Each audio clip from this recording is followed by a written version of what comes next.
Thank you very much, ladies and gentlemen of the press. I want to thank you for coming at very short notice. We were last together at Jove Center on Tuesday, and there are several developments that have taken place today. The Azimio leadership, led by our leader, the Right Honorable Raila Odinga, would wish to address the nation on these matters of vital national importance. But as you are aware, since Tuesday, we did yesterday present our notice to the Commander Nairobi region, Bwana Bungei.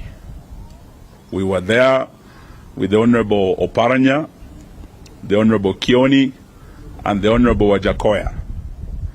The 20th demonstrations, Bwana Bungei said he had not been given proper notice. He had not been given 3 days clear notice. We took this responsibility yesterday to give him a clear 5 days notice, and those notices have been circulated across all the police stations. So he has no excuse whatsoever but to provide security on Monday and Thursday when we'll be holding our demonstrations. And their role as the police would really be to facilitate, to provide security for all demonstrators who will be holding peaceful demonstrations on Monday and on Thursday. And it is my honor and privilege now to invite our leader to come and address the nation, the Right Honorable Raila Odinga.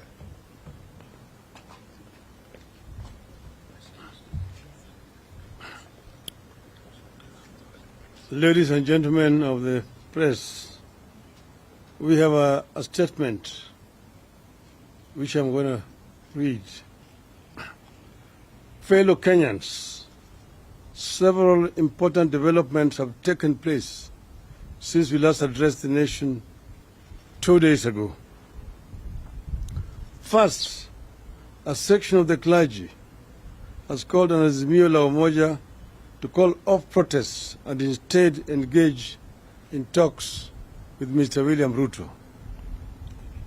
Our answer to the clergy is in the Gospel of John chapter 8, verse 32, which says, and I quote, "Then you will know the truth, and the truth will set you free," unquote. All that Azimio is looking for with regard to electoral justice is the truth.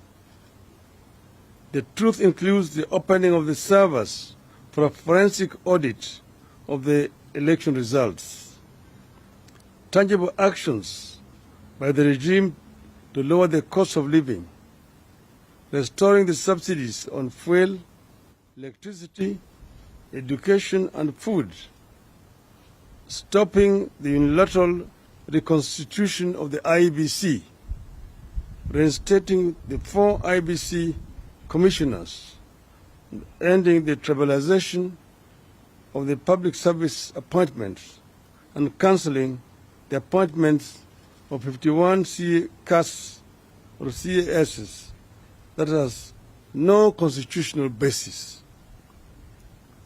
We are aware that the regime is moving ahead to privatize state parastatals without the authority of parliament.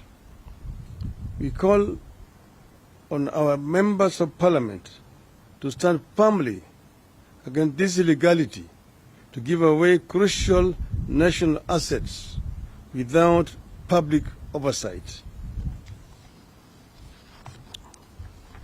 Secondly, Mr. Ezra Chiloba, the Executive Director of the Communications Authority of Kenya, CAC, issued an illegal and unconstitutional order censoring the media and threatening sanctions for their truthful reporting of our demonstrations. We agree with Democrats around the globe that the democracy dies in darkness. With this action, Mr. Ruto is opening the full dictator's playbook to kill Kenya's democracy.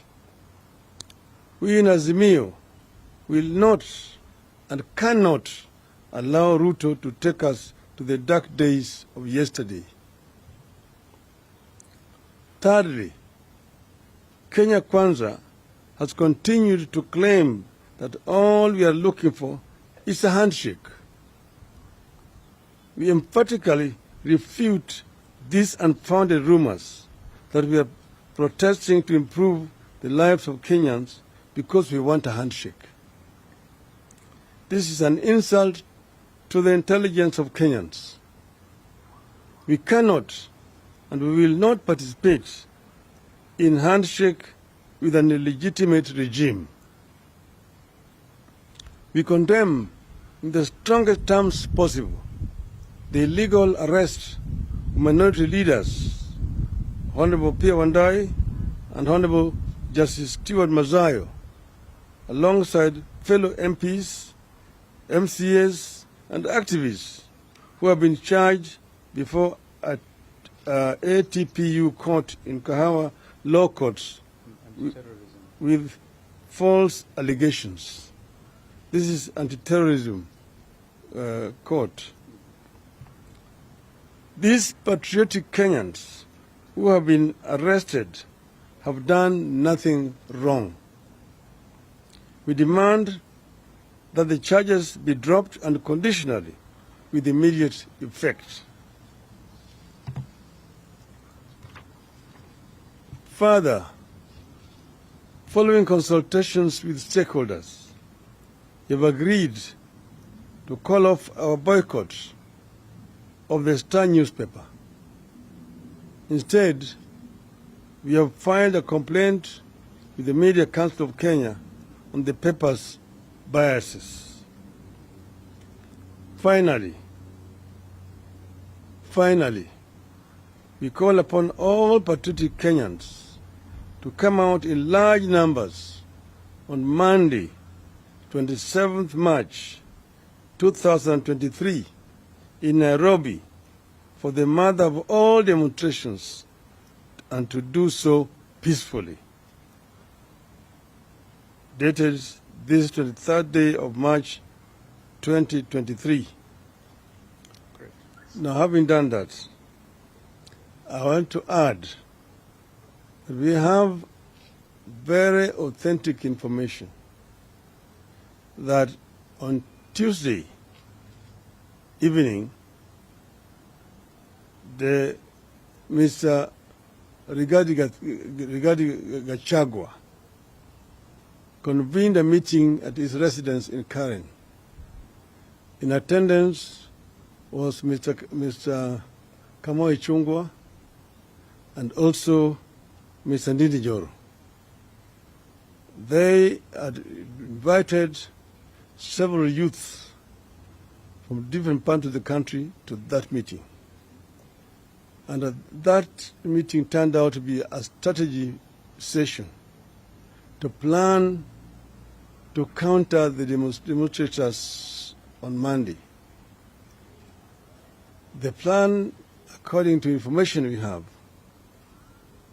is that these youth are going to be given uniforms similar to those of the MDD, our movement, the movement for defense of democracy. Then they will mix with our youth and accompany them throughout the demonstration. But at the end of it, they are going to be armed. They are going to be carrying not only stones, not knives, and pangas, which will be disguised, but they will also be having weapons, guns. And then they will shoot, they will stone, they will knife, and the aim is to kill over 1,000 people. And then they're going to now make a case that there's a bloodbath and try to send those who are leaders of Azimio to ICC. We want to condemn in the strongest terms possible this kind of nefarious criminal plans by these people to try to cause mayhem and bloodshed in our country.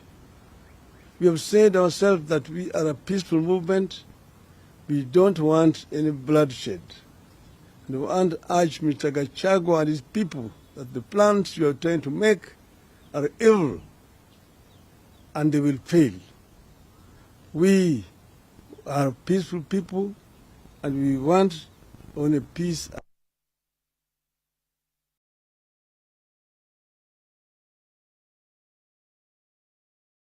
It will not be the plan of Azimio. It will be the plan of this regime, which is completely contemptuous of the wishes of the people of Kenya. Shame on you. The Israeli